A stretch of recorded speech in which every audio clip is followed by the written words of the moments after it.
Very welcome to Sime 2016.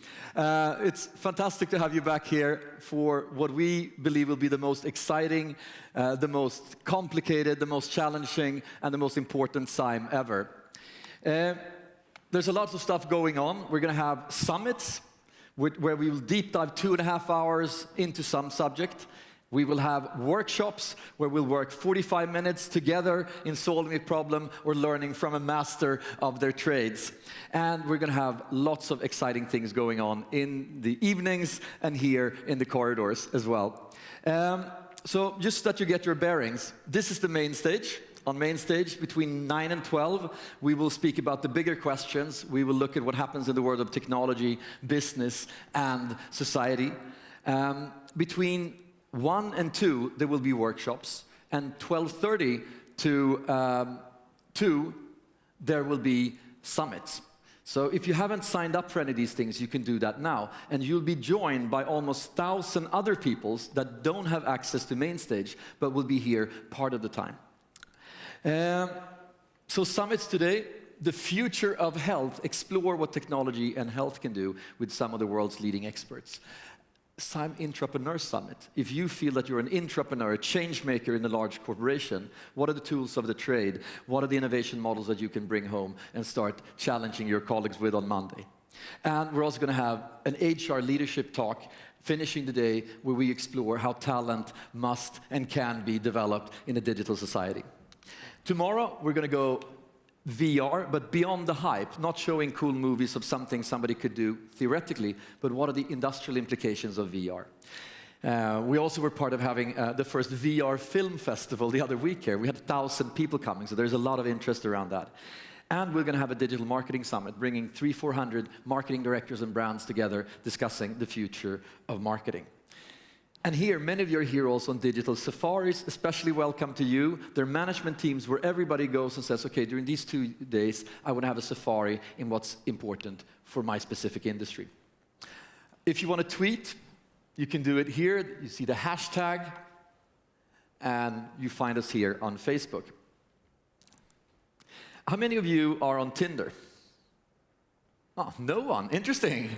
No one is on Tinder. So we did a little AI ourselves. So we took your Tinder accounts and your Sime names, and we combined them to see who's actually on Tinder in our audience. No, we did not. But we have a fantastic app where you can actually use the app to meet anybody who's here, and it works like Tinder. So basically, you look at people and you swipe, and you meet here, and you business date, and you learn from each other. So this is how it works.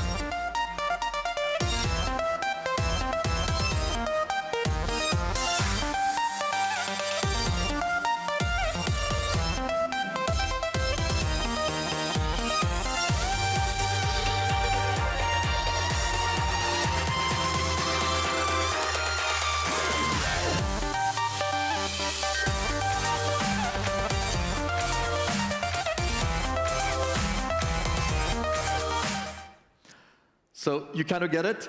You see somebody you like, you keep them, otherwise you swipe. And here you also have all the interesting information. It's kind of interesting. You ask somebody who's on a dating site, nobody's ever on a dating site. You ask an audience, did anybody ever try porn surfing? Nobody even tried it. So we have very nice audiences all the time, happily married. We also have a tradition here at Sime where we, when speakers speak too long, we do things to them. And it started out, I think, 14 years ago when this happened to speakers in the background, when they were going over time.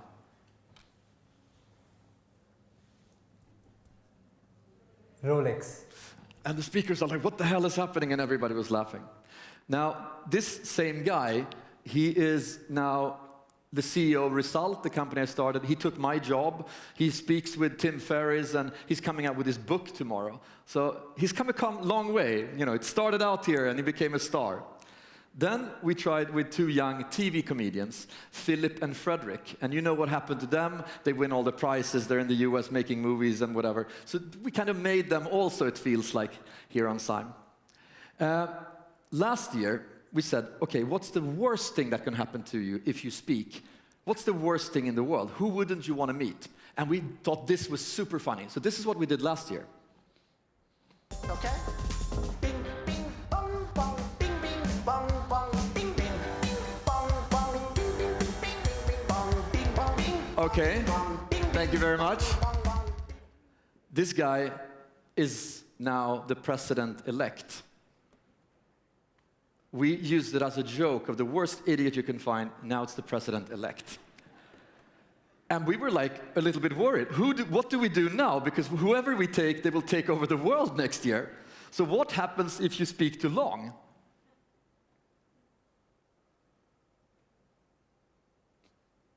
This is Furhat, our new interruption, an AI robot. Time is up, my friend. So he can not only speak, he can also understand, and he understands. We got the point. Okay, I know. Don't speak when I. Shut up, you man! We got the point. Silence! I mean it! Unplug this person! So Give a warm hand for the speaker. okay, I think we get it. You're smart, but you're not that smart. So this is Furhat. The Furhat, obvious name. But Furhat is not only a talking head, it's a platform. Think of Furhat like an app store, and in the future, you and others will be programming skills.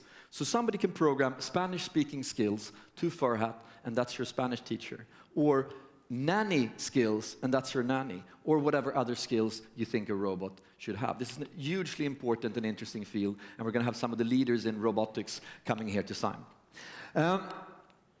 We're also going to be at Epicenter. So this is one of our venues. We're going to be at Epicenter this year for the first time. And this is the new Epicenter.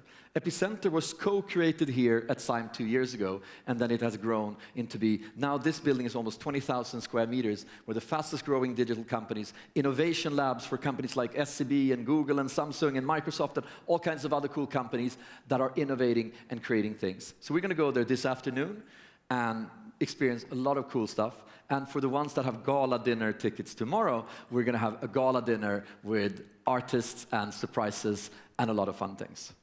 And just the concept of co-creating things, it was you putting post-it notes out here on a workshop, and then now it becomes something that wins awards for everything. And I think that's a really interesting component, that when you do something for real, and when you get people engaged for real, magic happens. So Epicenter, you will also have a lounge here where you can learn more, sign up, and hang out in the Epicenter lounge.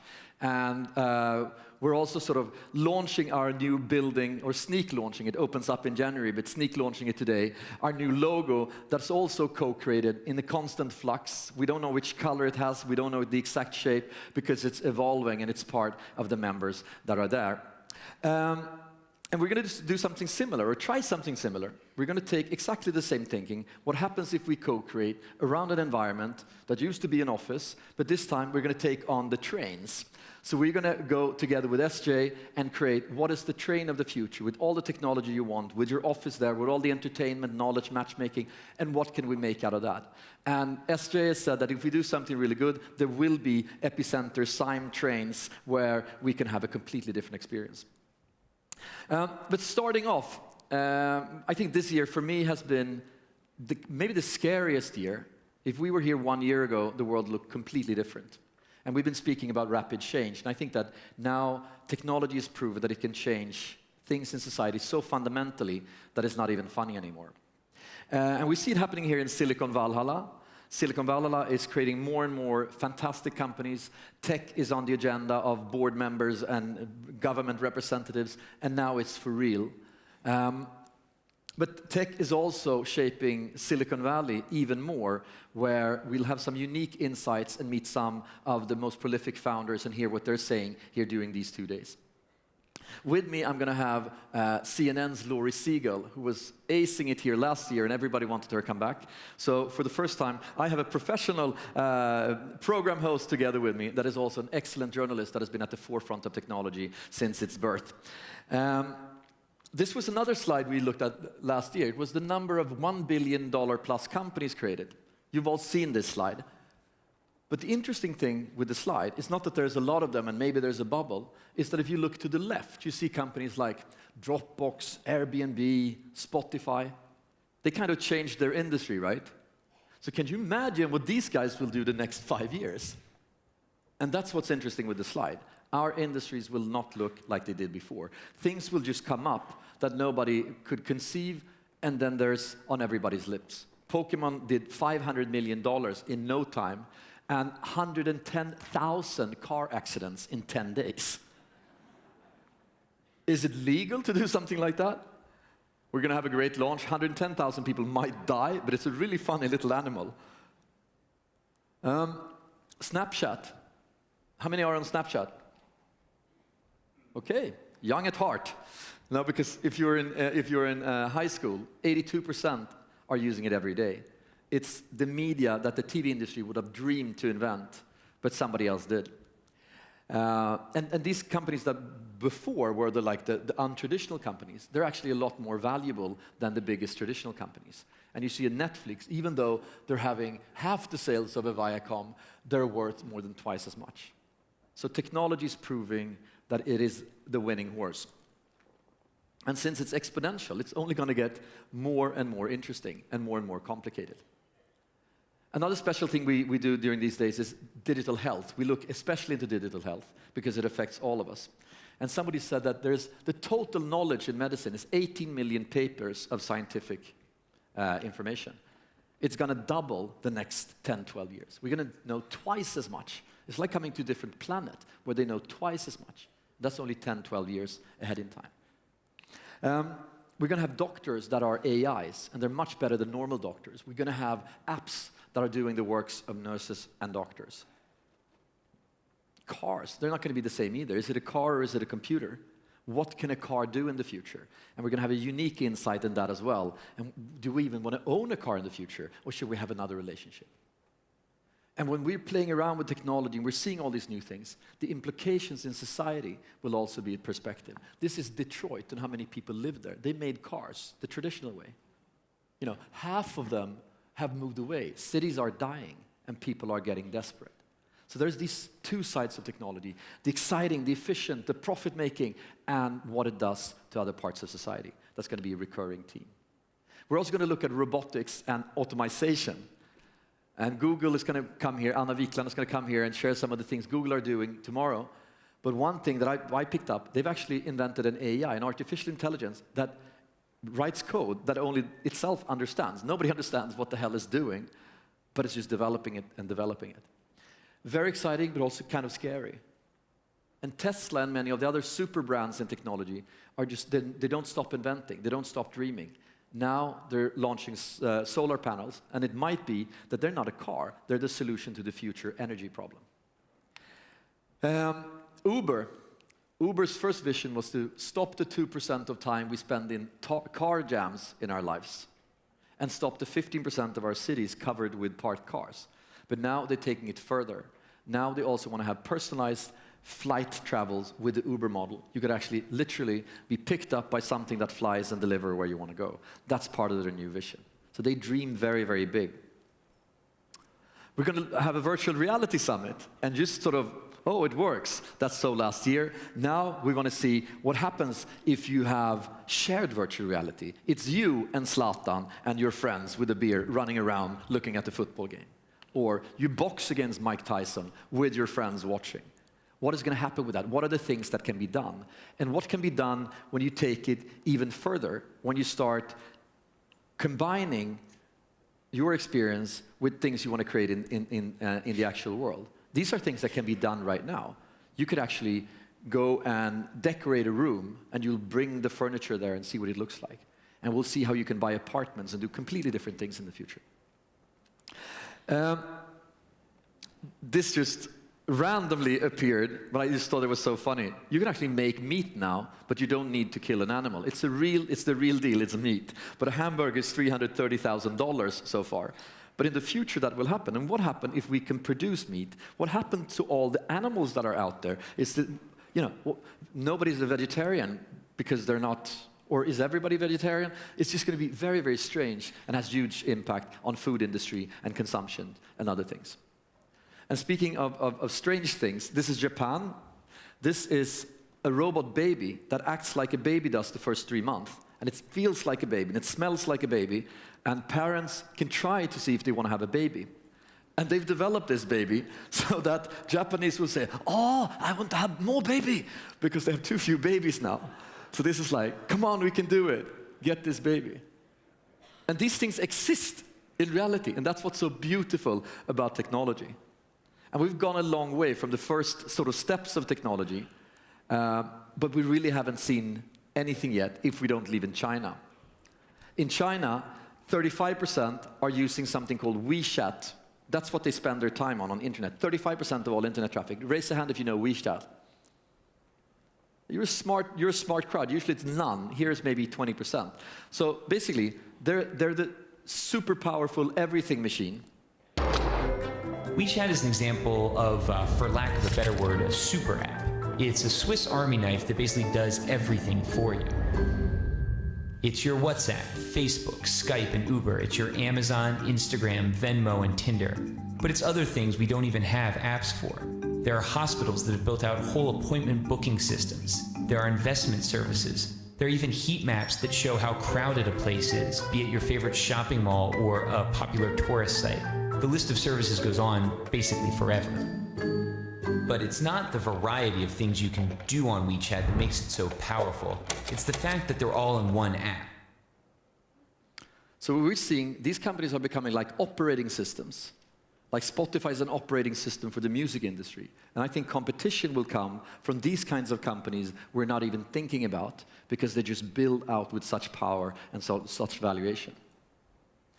And until now, I think that technology has sort of forced us to learn to program or download things or wait for stupid modems or whatever. But we see increasingly technology will behave as humans do, and we can start interacting with it. For instance, Amazon Echo, it's a smart speaker, but it's so much more. You can start talking to it, you can do things, and then you have a completely different experience with using computational powers. Robots are getting better and better and better. And we're going to have a lot of insights on robotics and what they can do, and more importantly, maybe what they cannot do. Furhat will also be part of guiding us through that later on today. And there's scientists saying that we're even going to have sex with robots. Not you guys, you're not even on Tinder, but you know. And that's by 2030, most people will have sex with robots, a survey came out saying. And it's something even scarier. We will also fall in love with robots. And then you say, no, I'll never fall in love with a robot. And then you go home and you wax your antique car or something like that, or you love your watch or your bag or something else. So these robots will understand every joke you do. They will remember everything. They're your best friend. They have all your memories. And you know, maybe it's even true that we would fall in love with robots. And we're going to have some more about a love affair also between a robot and a human, and how that could turn out in the future. So I think we need to agree that technology will expand our reality, make it completely different, and it will continue to create unexpected things at a pace that is very difficult to stay on top of. Internet has this ability to create very strange kings. Like Justin Bieber, he had, I think, 55 million people being fans before he called the record company and said, what can you do for me? Or things like this. Apple pen, I have a pen, I have pineapple. Pineapple pen, apple pen, pineapple pen. Pen, pineapple, apple pen. So this guy has 200 million views, more than all Swedish artists together, ever. Right? And I think this talent is in anyone. Do you know what these guys have in common? President Obama, Brad Pitt, Pink, Wycliffe, they all worked at Burger King. And I think that's really exciting. And when I go to Burger King, I was like, who's the president and who's, you know? And leadership is trying to capture these talents. And internet is very good at amplifying people like this. But internet is also very good at amplifying people like this. This is Pablo Escobar's best hitman, Popeye. He himself killed 300 people, and he was part of 3,000 murders.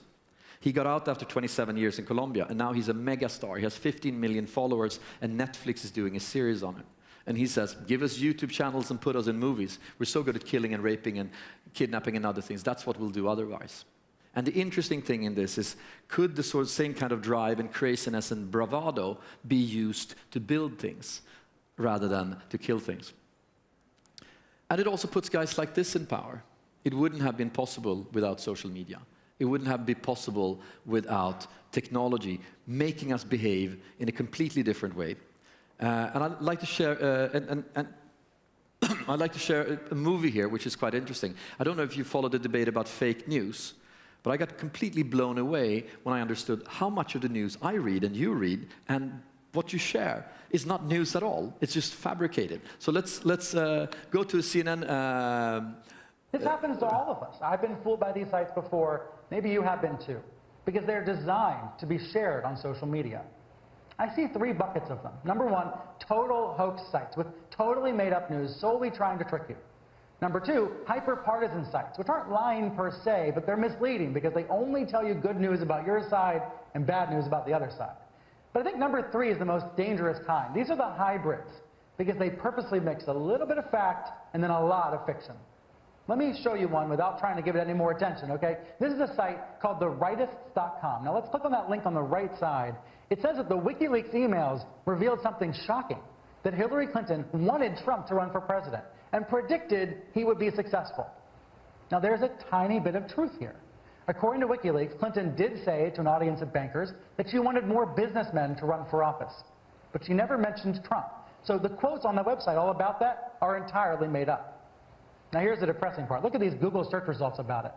I think these disinformation sites are like a spider web, with the initial lie right in the middle, then spreading out in all directions onto dozens of other sites that all link to each other, strengthening the entire web. You can see it here, all over these sites. It makes it seem never-ending. It makes it seem true. This is something that we have to reckon with. And when I say we, I'm talking about Facebook and you and me. These sites exist because they're profitable. They're clickbait. Scary. I looked at one site and it was ABC News, said something completely, wow, why isn't this in Swedish media? But then it was abcnews.ukraine or something, so it was just a fake site. Right? We're going to discuss that more, because I think that technology is leading to a lot of polarization, and we need to be aware of that when we work in the industry. And it polarizes, you know, between disruptive thinking and traditional thinking. These guys at the bottom here, in 6 weeks, they created an app for virtual reality showings and selling and buying apartments. They work at SEB. They just decided, now I want to do this, and they did that within the SEB lab in 6 weeks.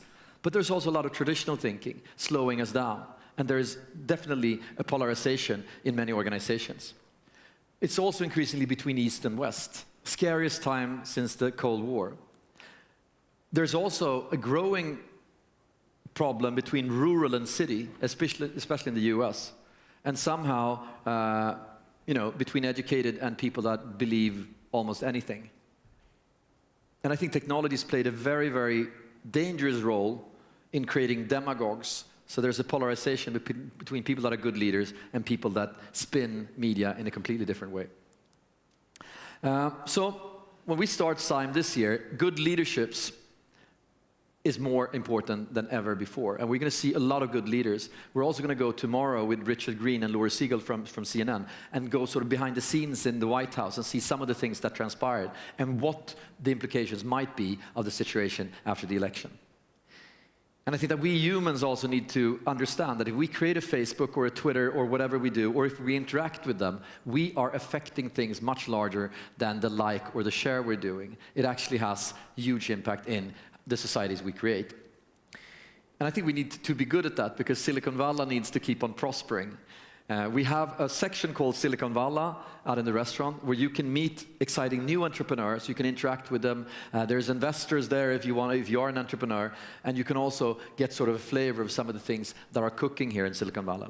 Because I think that if we can create these companies, we can also decide the rules for these companies and ultimately create the society that we want to have. So what can you expect from Sime? You will have 70+ speakers, summits, workshops. You'll meet unicorn CEOs, like one of my favorites, Riccardo Sacconi from King.com. You'll meet industry leaders. Mia Brunell, she's transforming Axel Jonsson, almost 80 billion SEK company in all these industries transforming. What can we learn from her journey?